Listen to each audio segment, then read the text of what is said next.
저는 박영호입니다. 올해 62살이죠. 평생을 기관차 정비사로 살아왔어요. 30년간 지방 곳곳을 떠돌며 기차들을 고치고 또 고쳤습니다. 그런데 정년퇴직을 하고 나니 갑자기 허전하더라고요. 집에서 텔레비전만 보고 있으니 답답해서 견딜 수가 없었어요. 그래서 지방의 작은 공사 현장에서 정기보조 일을 시작했습니다.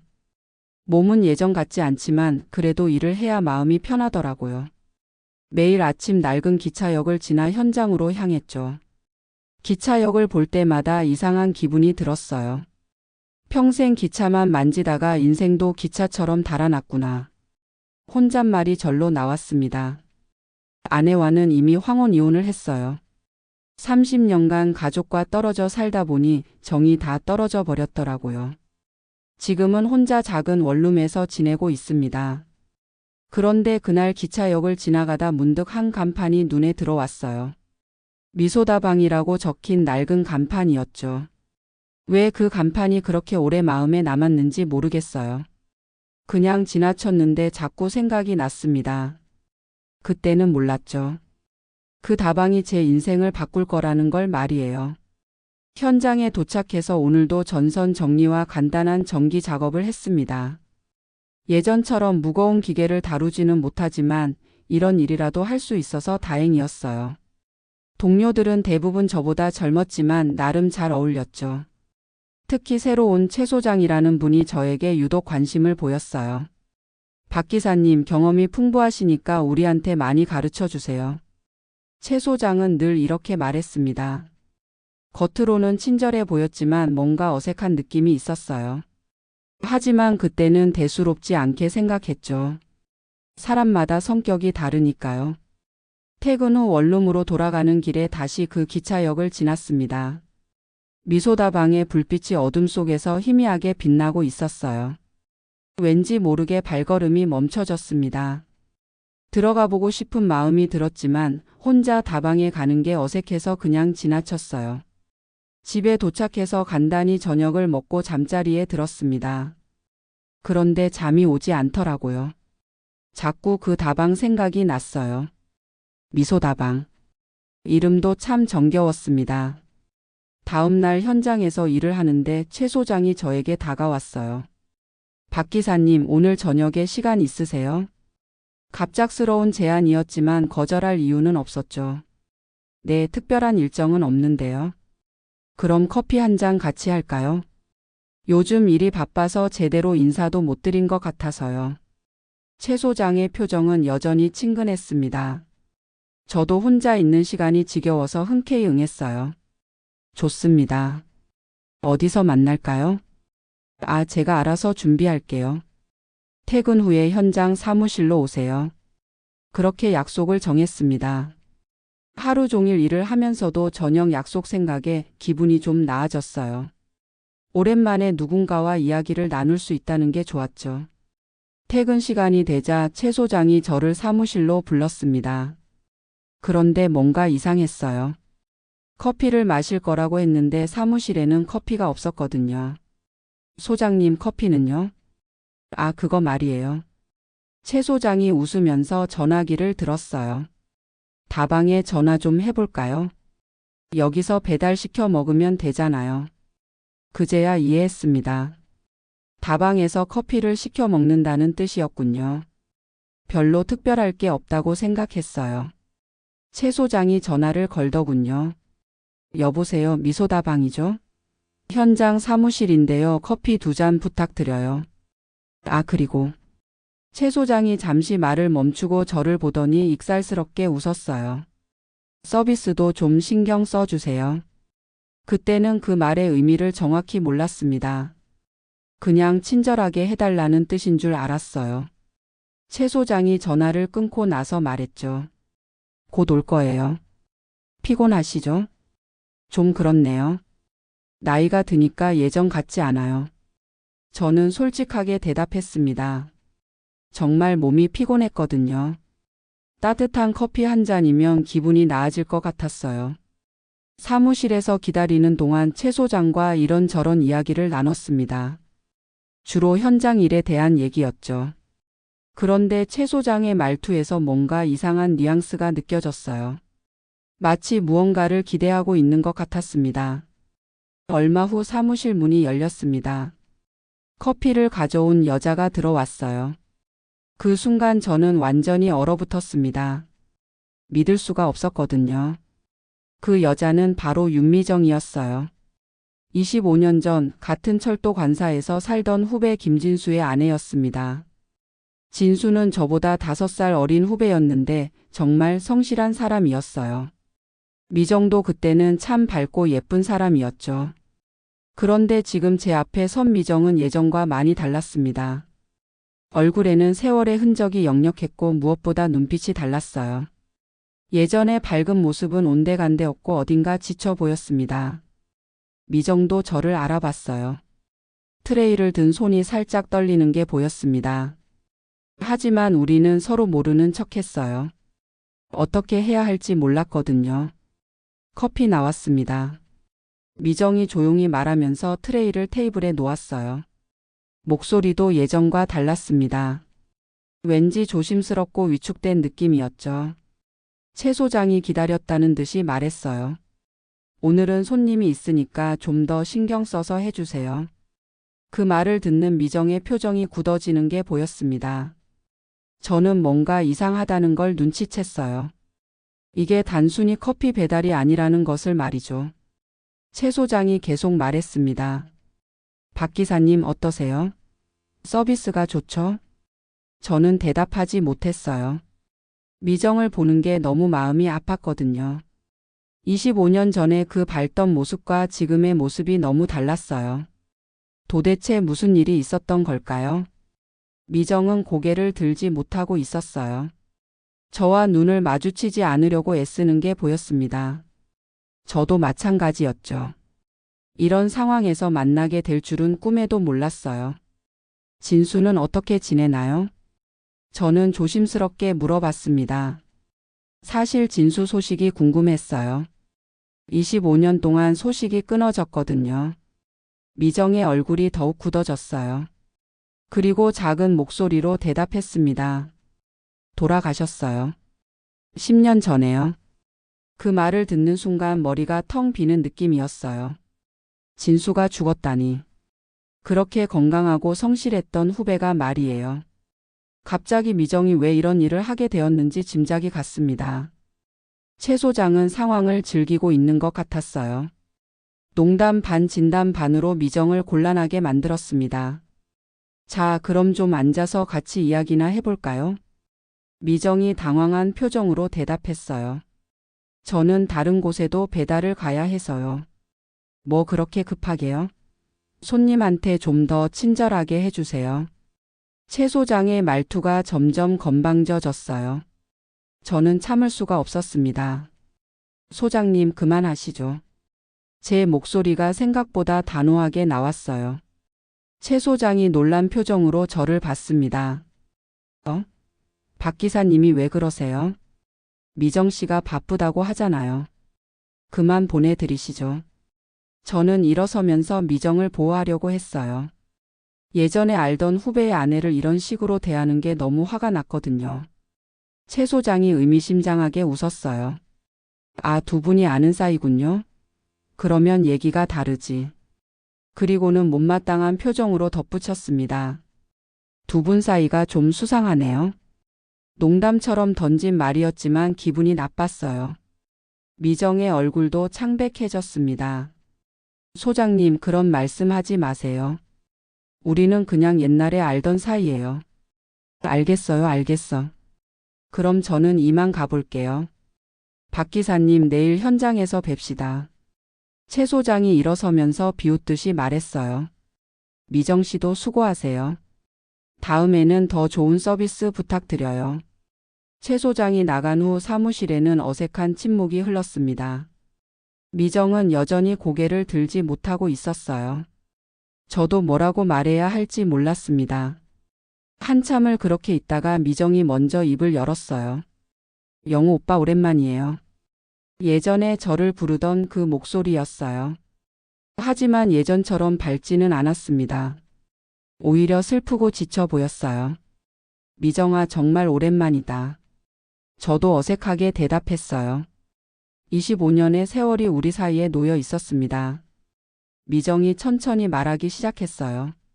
진수가 돌아가신 후에 빚만 남았어요. 병원비며 생활비며 감당할 수가 없더라고요. 목소리에 깊은 절망이 배어 있었습니다. 저는 말없이 들었어요. 처음엔 식당 일도 해보고 청소 일도 해봤는데 나이가 드니까 아무도 써주지 않아요. 그러다가 이 일을 시작하게 됐습니다. 미정이 잠시 말을 멈췄어요. 눈물을 참으려고 애쓰는 게 보였습니다. 먹고 살려면 어쩔 수 없더라고요. 남들이 뭐라고 하는지 알아요. 하지만 달리 방법이 없어요. 저는 가슴이 먹먹했어요. 예전에 그렇게 밝고 행복해 보였던 미정이 이런 상황에 놓여 있다니. 진수도 살아 있었다면 이런 일은 없었을 텐데요. 미정아, 힘들었겠구나. 제가 할 수 있는 위로는 그것뿐이었어요. 미정이 고개를 끄덕였습니다. 오빠는 어떻게 지내세요? 사모님은 잘 계시죠? 미정이 조심스럽게 물었어요. 저도 제 이야기를 해야 할 때였습니다. 나도 아내와 갈라섰어. 작년에 이혼했다. 미정이 놀란 표정으로 저를 봤어요. 어떻게요? 평생 일만 하다가 가족을 잃었지. 30년간 집을 비우고 살았으니까 정이 다 떨어져 버렸어. 저도 처음으로 누군가에게 속내를 털어놓았어요. 그동안 혼자 삭혀왔던 마음을 말로 표현하니까 후련했습니다. 지금은 혼자 원룸에서 살고 있어. 퇴직하고 나니까 할 일도 없고 외로워서 이런 일이라도 하고 있는 거야. 우리는 서로의 상처를 확인했어요. 각자 다른 길을 걸어왔지만 결국 비슷한 곳에 도착해 있었습니다. 외롭고 지친 중년의 모습으로 말이에요. 그래도 오빠를 여기서 만나게 되어서 다행이에요. 미정이 작게 미소를 지었어요. 25년 만에 보는 진짜 미소였습니다. 나도 그래. 이렇게 다시 만날 줄은 몰랐는데. 묘한 공감대가 형성되고 있었어요. 서로의 처지를 이해하고 공감할 수 있는 사람을 만난 것 같았습니다. 며칠이 지났어요. 현장에서 일을 하면서도 자꾸 미정 생각이 났습니다. 최 소장은 그날 이후로 저에게 시큰둥하게 대했지만 신경 쓰지 않았어요. 오히려 그게 다행이었죠. 어느 날 저녁 집에서 혼자 저녁을 먹고 있는데 전화가 왔어요.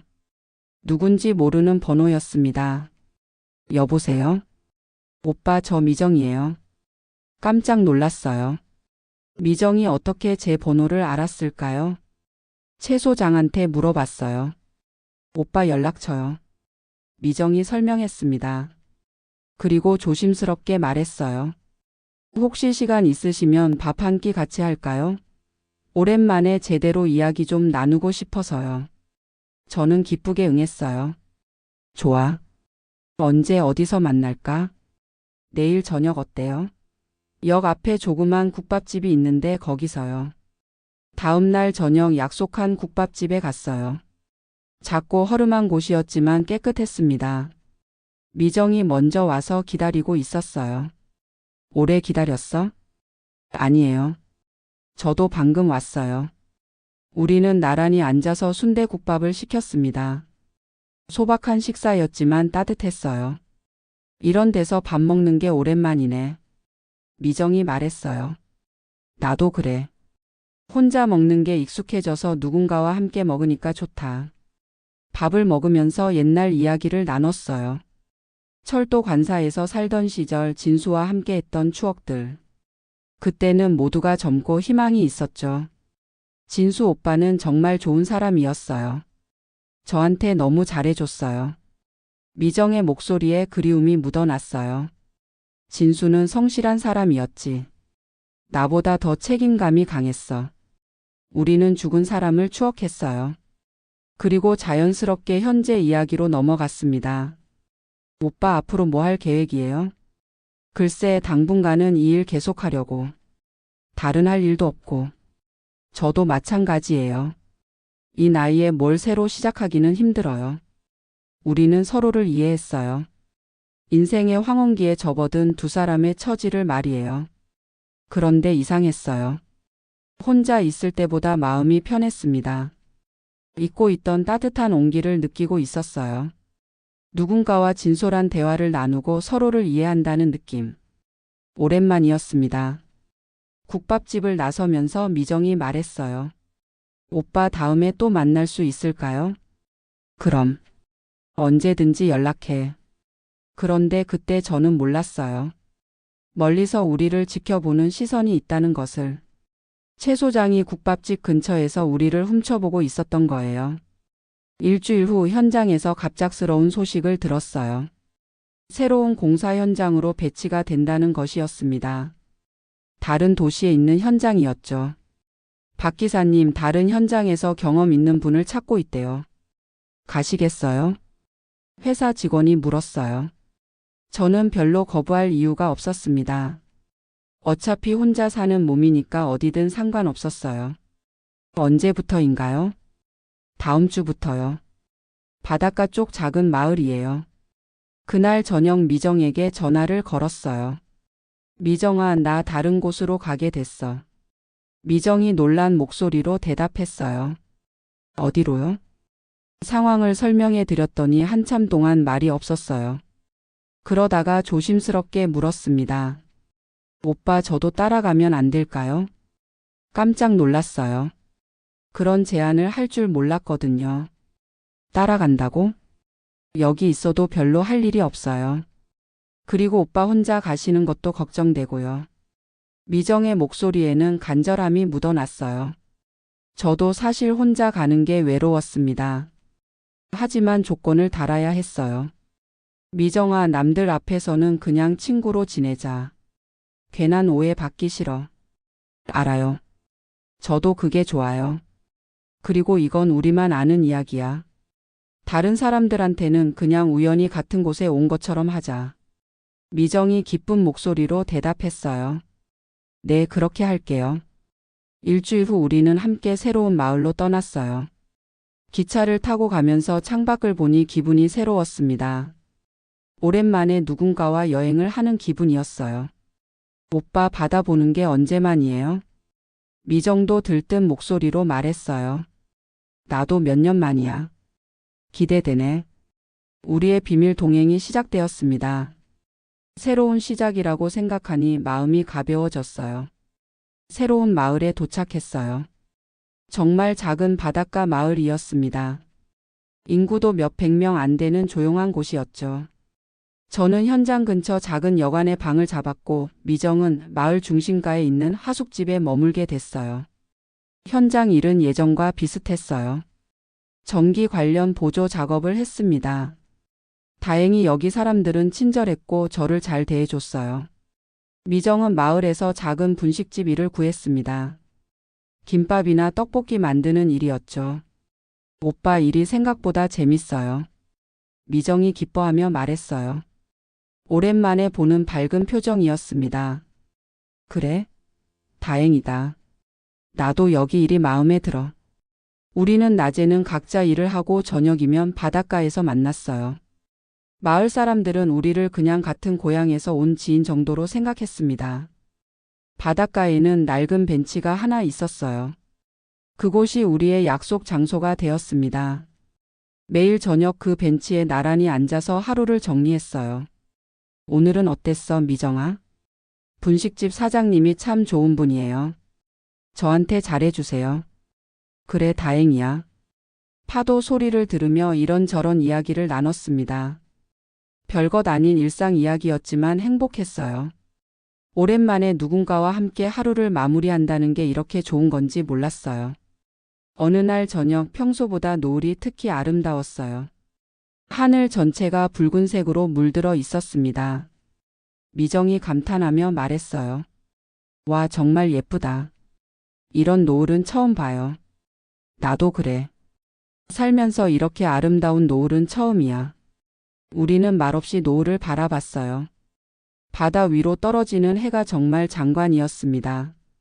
그런데 문득 이상한 생각이 들었어요. 미정아. 네?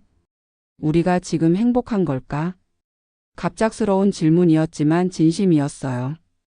요즘 들어 마음이 편해졌거든요. 예전처럼 외롭지 않았습니다. 미정이 잠시 생각하더니 대답했어요. 완벽한 행복은 아니겠지만 그래도 혼자일 때보다는 좋아요. 저도 같은 마음이었어요. 나도 그래. 완벽한 사랑은 아니어도 혼자보다는 함께라서 좋아. 그때 미정이 조용히 말했어요. 오빠, 저희가 이상한 관계인 거 알아요. 남들이 보기엔 어색할 수도 있고요. 그런 건 상관없어. 우리가 서로에게 위로가 된다면 그걸로 충분해. 미정이 고개를 끄덕였어요. 맞아요. 서로 이해하고 의지할 수 있는 사람이 있다는 게 얼마나 소중한지 이제 알겠어요. 노을이 점점 바닷속으로 사라져 갔어요. 하늘의 색깔도 붉은색에서 보라색으로 그리고 어둠으로 변해갔습니다. 앞으로도 이렇게 지낼 수 있을까요? 미정이 불안한 듯 물었어요. 모르지. 하지만 지금 이 순간만큼은 확실해. 우리가 서로에게 필요한 사람이라는 건 말이야. 저는 미정의 손을 잡았어요. 주름이 많이 생긴 손이었지만 따뜻했습니다. 미정도 제 손을 꼭 잡아줬어요. 고마워요, 오빠. 나야말로 고마워. 이 나이에 이런 사람을 만날 줄 몰랐어. 우리는 손을 잡고 바다를 바라봤어요. 어둠이 깔리기 시작했지만 등대의 불빛이 바다를 밝히고 있었습니다. 그날 밤 각자의 잠자리로 돌아가면서 생각했어요. 인생이 이렇게 예측할 수 없는 거구나. 60이 넘은 나이에 새로운 동반자를 만날 줄 누가 알았겠어요. 미정과 저는 연인도 아니고 부부도 아니었어요. 그냥 서로를 이해하고 위로해주는 사이였죠. 하지만 그것만으로도 충분했습니다. 며칠이 더 지났어요. 우리의 일상은 평화로웠습니다. 낮에는 각자 일하고 저녁에는 바닷가에서 만나서 이야기를 나누고 단순하지만 행복한 하루하루였어요. 마을 사람들도 우리를 자연스럽게 받아들였습니다. 분식집 사장님은 미정을 친딸처럼 아껴줬고 현장 사람들도 저를 편하게 대해줬어요. 박 기사님, 여기 오시더니 표정이 많이 밝아지셨네요. 현장 반장이 말했어요. 그런가요? 네, 처음 오셨을 때보다 훨씬 좋아 보여요. 정말 그랬나 봐요. 거울을 보니 제 얼굴도 예전보다 밝아 보였어요. 미정도 마찬가지였습니다. 처음 다방에서 만났을 때의 지친 표정은 온데간데 없었어요. 어느 날 저녁 평소처럼 바닷가 벤치에 앉아 있는데 미정이 말했어요. 오빠, 저희 이렇게 계속 지내면 안 될까요? 뭘? 여기서 정착해서 살면 어떨까 싶어서요. 생각해보니 나쁘지 않은 아이디어였어요. 이 마을은 조용하고 평화로웠습니다. 사람들도 친절했고요. 좋은 생각이야. 나도 여기가 마음에 들어. 정말요? 응. 서울로 돌아가봤자 할 일도 없고 여기서 계속 살면서 일하는 게 낫겠어. 미정이 환하게 웃었어요. 25년 만에 보는 진짜 행복한 웃음이었습니다. 그럼 정말로 여기서 새로 시작하는 거네요. 그러게. 60이 넘어서 새 출발이라니. 우리는 웃으면서 바다를 바라봤어요. 오늘도 노을이 아름다웠습니다.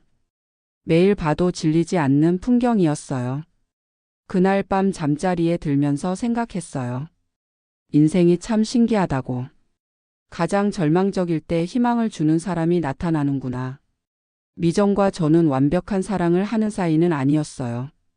하지만 서로에게 위로가 되고 의지가 되는 소중한 동반자였습니다. 인생의 황혼기에 이런 사람을 만날 수 있다는 것만으로도 감사했어요. 앞으로 우리가 어떻게 될지는 모르겠어요. 하지만 지금 이 순간만큼은 확실합니다. 우리는 더 이상 혼자가 아니라는 것. 그리고 서로를 아끼고 이해하는 마음이 있다는 것. 그것만으로도 충분했어요. 완벽하지 않아도 괜찮았습니다. 황혼기에 찾아온 조용하지만 소중한 동반자. 그게 바로 우리의 이야기였으니까요.